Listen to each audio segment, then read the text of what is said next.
Welcome back to Reality Asserts Itself on the Real News Network. I'm Paul Jay, and we're joined again in the studio with Troy LaRaviere. He's the president of the Chicago Principals and Administrators Association. He was removed from his job as principal at Blaine Elementary School for speaking out against Mayor Rahm Emmanuel's policy with Chicago Public Schools. He's now exploring a run for mayor himself. Thanks for joining us again. Yes, sir. So we've been talking about your history, Chicago schools. Let's kind of go a little bigger picture in terms of schools. How would you characterize Rahm Emanuel's overall strategy for schools in Chicago, and what would you do differently? So I have an understanding now that I did not have when Emmanuel first ran. When he ran for office the first time, I would have voted for him.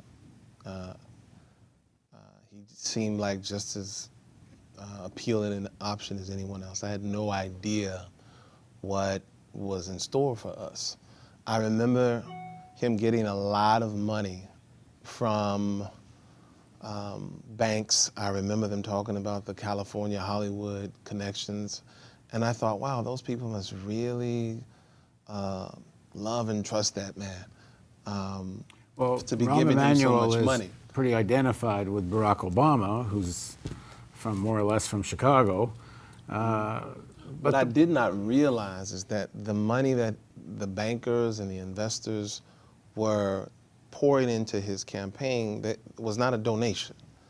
It was an investment, and that they expected a return on their investment.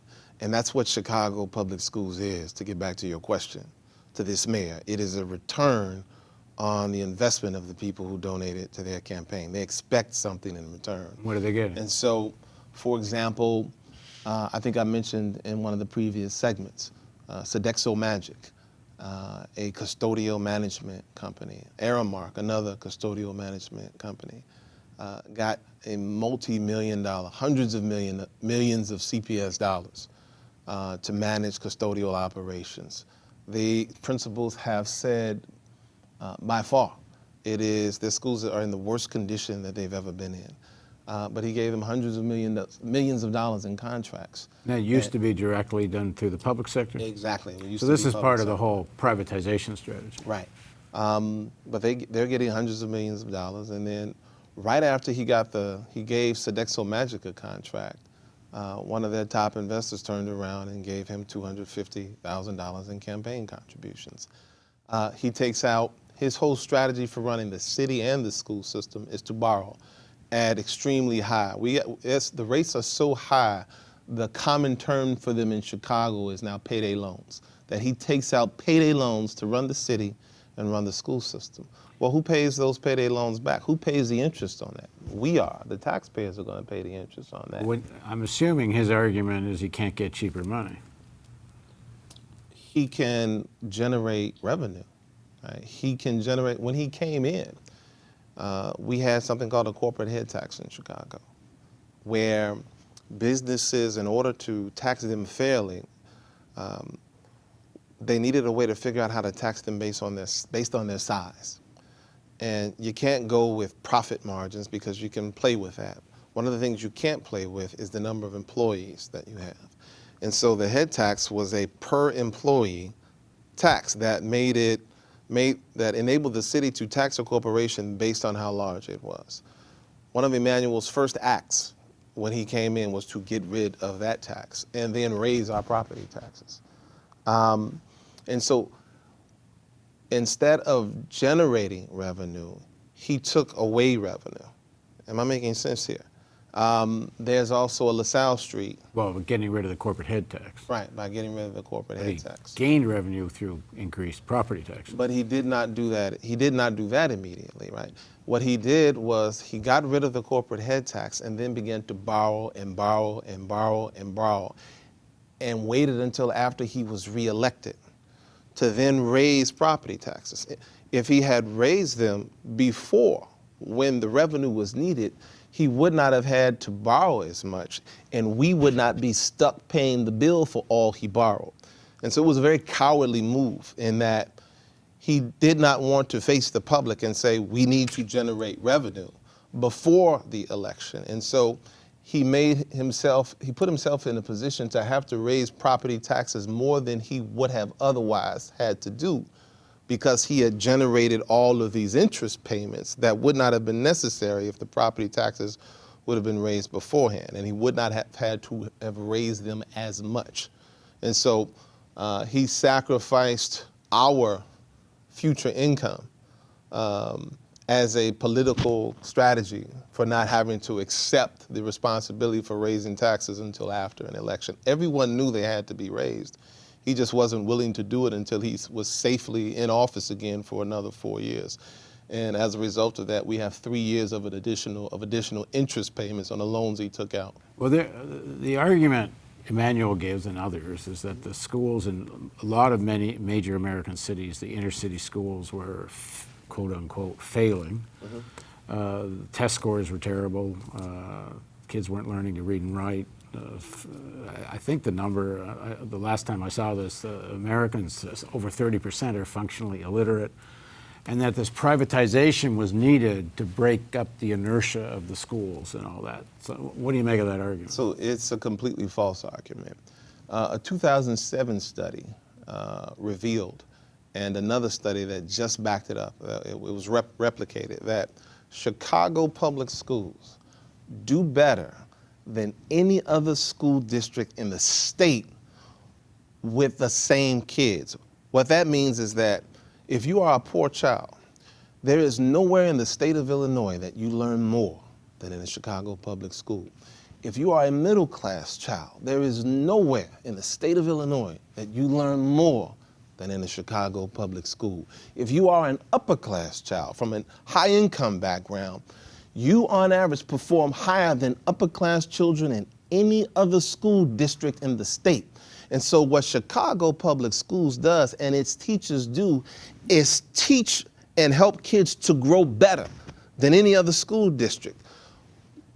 The way they're able to pin this failing schools argument on us is because we have more of those low-income kids than the average school district. So the average performance of a child who is low income is pretty low compared to the others. In Chicago public schools, our low-income kids do better than any other place, but we have so many of them that our average is lower than those other places. Am I making sense here? Yeah. And so the question is, I used to be an assistant principal at, I told you in the previous segment, a high poverty school, Johnson, on the west side of North Lawndale. After being an assistant principal at Johnson, I went on to become a principal at one of the most affluent schools in the district, Blaine, in the Lakeview community, one of the richest in the city. Now, when my kids came to Blaine, they were 2 years ahead, on average, in kindergarten than the kids at Johnson. So the kids at Johnson are starting school on day one of kindergarten. All right. A year behind. Let me make the point that how can Johnson be a failing school if the kids start behind on day one? They have been failed long before they ever reached the school system. They've been failed by their aldermen, their city councilmen, failed by their state rep, failed by their state senator, failed by their mayor, failed by their congressman, failed by the business community that didn't create the kind of job their parents would have needed to have the kind of income to expose them to things that stimulate their cognitive development the way those kids in Lakeview got theirs stimulated. And so there is a complete failure to get these kids what they need from birth to the day they enter school, right? And somebody has to be held accountable for that failure. It is my belief that we should test kids on day one of kindergarten. And based on the score they get, based on how far ahead or behind they are, that we give a grade, but not to the school. We give a grade to that state rep. We give a grade to that state senator. We give a grade to the mayor of the city that allowed these kids to show up so far behind. We give a grade to the alderman or the city councilman. We give a grade to the business community and the Chamber of Commerce for producing a situation that leads to these kids showing up 2 years behind the kids in another community. Am I making sense here? Yeah. And so the failing schools argument is false on so many levels. I talked about how it's false on the level of CPS does better, Chicago Public Schools does better than any other district in the state when you look at similar kinds of students. And I talked about the fact that kids show up on day one behind. And the people who are, and so they've been failed on day one, but the people who are responsible for that failure are not held accountable. Even if you say the parents are responsible for that failure, what do we as a city and a community do for those parents to make sure that those kids get what they need no matter what household they're born into? It still falls back on us. Okay, so let's say, when's the next election? It is 2019. 2019. Let's say you're mayor. What do? You invest, right? You do two things. You invest in communities, and you do so based on what the research says works. You don't invest based on ideology, right? This current administration has an ideology-based approach. It is this neoliberal, the corporate sector is going to take care of everything. We give them tax breaks, somehow it's going to trickle down to the poor. We put schools in competition with one another, and that's going to, with all of these things have absolutely no evidence base whatsoever to support them. In fact, the evidence says the opposite. And so when I became a principal, for example, it's a perfect example. You know, I don't know every aspect of running the school. I'm not an expert in every aspect. I know teacher professional development, I can do that. I didn't know special ed. I didn't know a lot of the socio-emotional stuff. I didn't know a lot about budgeting, but I got good people in who do know, and we looked at what the evidence says works in each one of those areas. You know, in Blaine, I mentioned, we took achievement from 79% to 89%. We went from the number 4 neighborhood school in the district to the number 1 neighborhood school in the district. I wish I could say I came in and did all this innovative stuff, right? And that's why we were so innovative. But that's not what happened. What happened is we did what the research says worked. That's what we did. Like, the evidence of what works in education is out there. We just had to have the political courage to actually do it, right? And it's the same I think it's the same in any aspect of city government. You find out what works, number one, and you commit to do it. Number two, you invest. Every time you have a goal, you have to invest something in reaching that goal, or invest something in the strategy that you have toward reaching that goal. So it's evidence-based, research-based practice in whatever field of endeavor you have, and then there's investing in every community. Go ahead. Well, I would think one of the things one would want to invest in is pre-K. If kids are not showing up at the same level in kindergarten, we know they're not, and we know, given class background and different opportunities, even pre-K isn't going to solve it, but I would think it would go a long way towards it. But whether it's mandatory or at least available pre-K for every kid, a better, as you said, ratio between students and licensed professionals in the schools. Decent staff. In the end, it comes down to a battle over money. That's right. So what are these kids worth? That's what it comes down to. So how do you wage that battle? As mayor, what are you going to do? So I think you have to convince people. One, you have to turn around the narrative about these failing schools, right? In the end, you have to convince the public, the residents of Chicago, that the school system, of what the school system can do.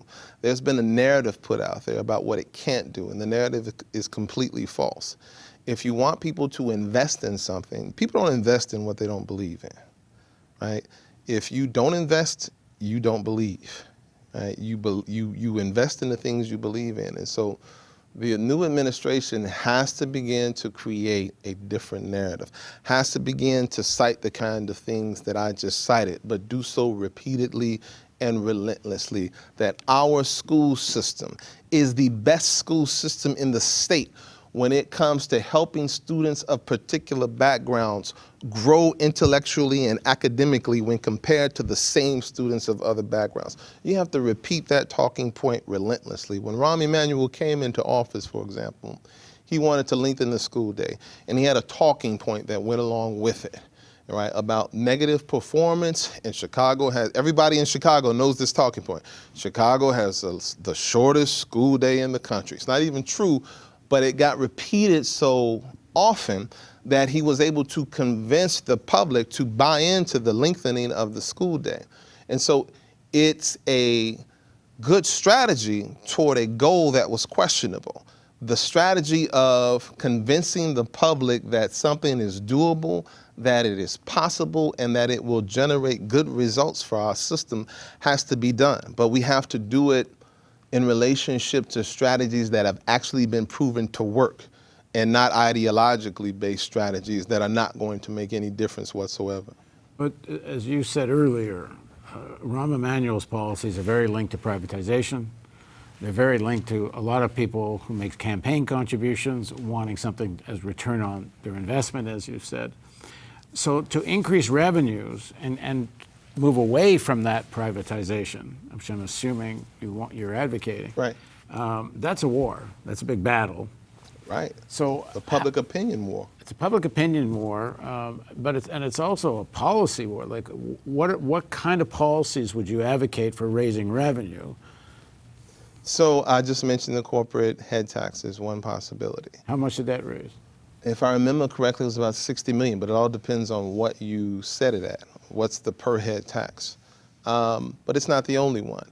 Particularly, I'm more interested in policies that make things fair. So, for example, a study just came out by the Chicago Tribune that showed that the Cook County property tax system, and Chicago is a part of Cook County, is heavily weighted in favor of those who are wealthy, and that the poor and that the working class of Chicago pay an inordinate, an unbalanced portion of their income toward property taxes. That is, the system is weighted against them. And so I think any new revenue has to take that into account and balance that picture out so that those who are more capable pay their fair share.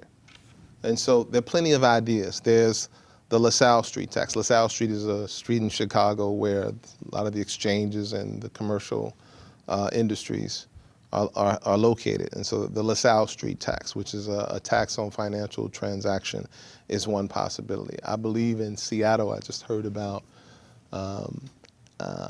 generating revenue through an income tax, but that's only leveled on folks who have above 250,000 or 500,000. I can't remember what the number is. They're doing something similar in San Francisco with a land transfer tax on more expensive houses. I'm not pushing any of these taxes in particular, but each one of them is an example of the kind of creative thinking we can do to generate revenue that is needed so that we can invest in every community and ensure that the people in those communities and the communities themselves get to have the investments they need to realize their potential, right? Those kids in North Lawndale who end up shooting each other, those kids who show up to school a year behind, when they were born, right, they weren't a year behind, right? When they were born, those kids in North Lawndale and those kids in Lakeview were on a level playing field.